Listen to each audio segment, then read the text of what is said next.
Hello students, welcome to English class. Today we are dealing with a poem and the title of our poem is Whose Place Is It Anyway?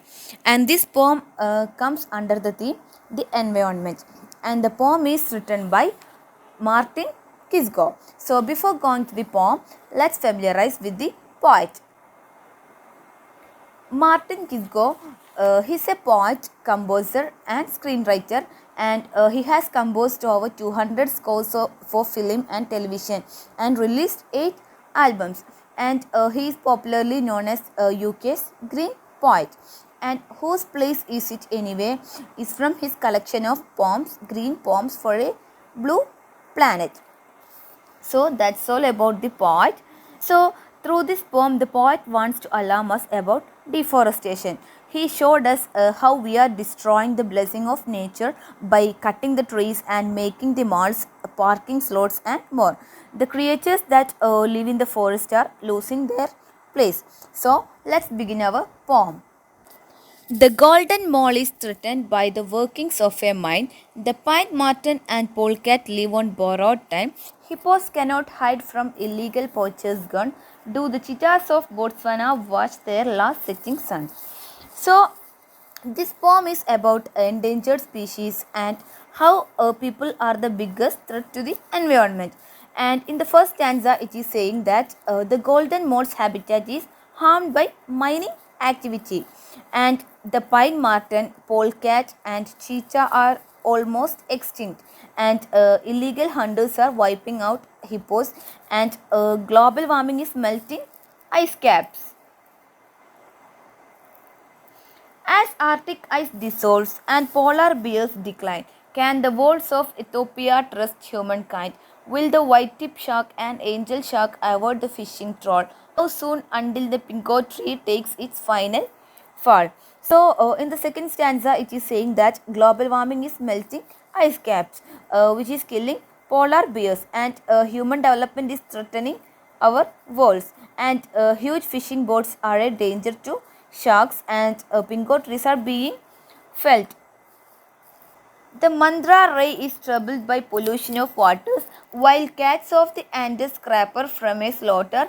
Will the jaguar outrun the hunter's cold pursuit?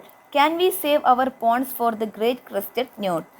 So here it is saying that polluted waters are harming manta rays and newts, and mountain wildcats and jaguars are being hunted down. Will snake find their lairs as habitat turns to road?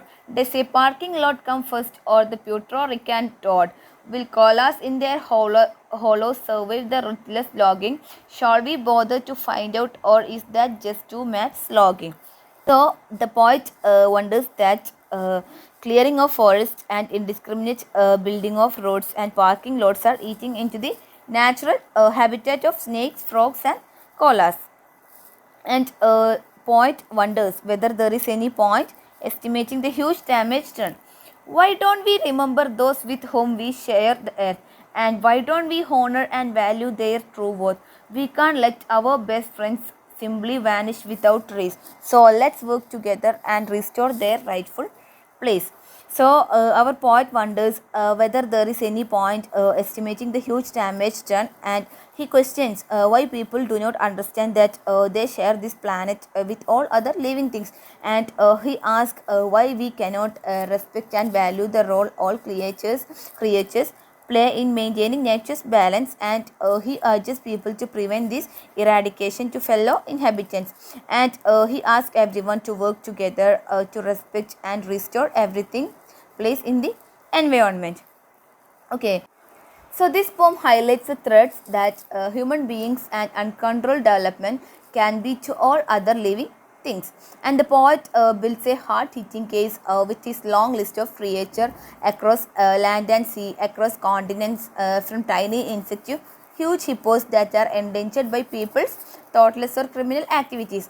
And at the end of the third stanza, the poet hits a note of despair, and overwhelmed by large scale destruction, he wonders whether we should just give up. But in the final stanza, he urges people to see the large picture, and he makes a strong appeal for people to come together, correct the situation and save our planet. So that's all about our poem. I think it is clear to you. Thank you.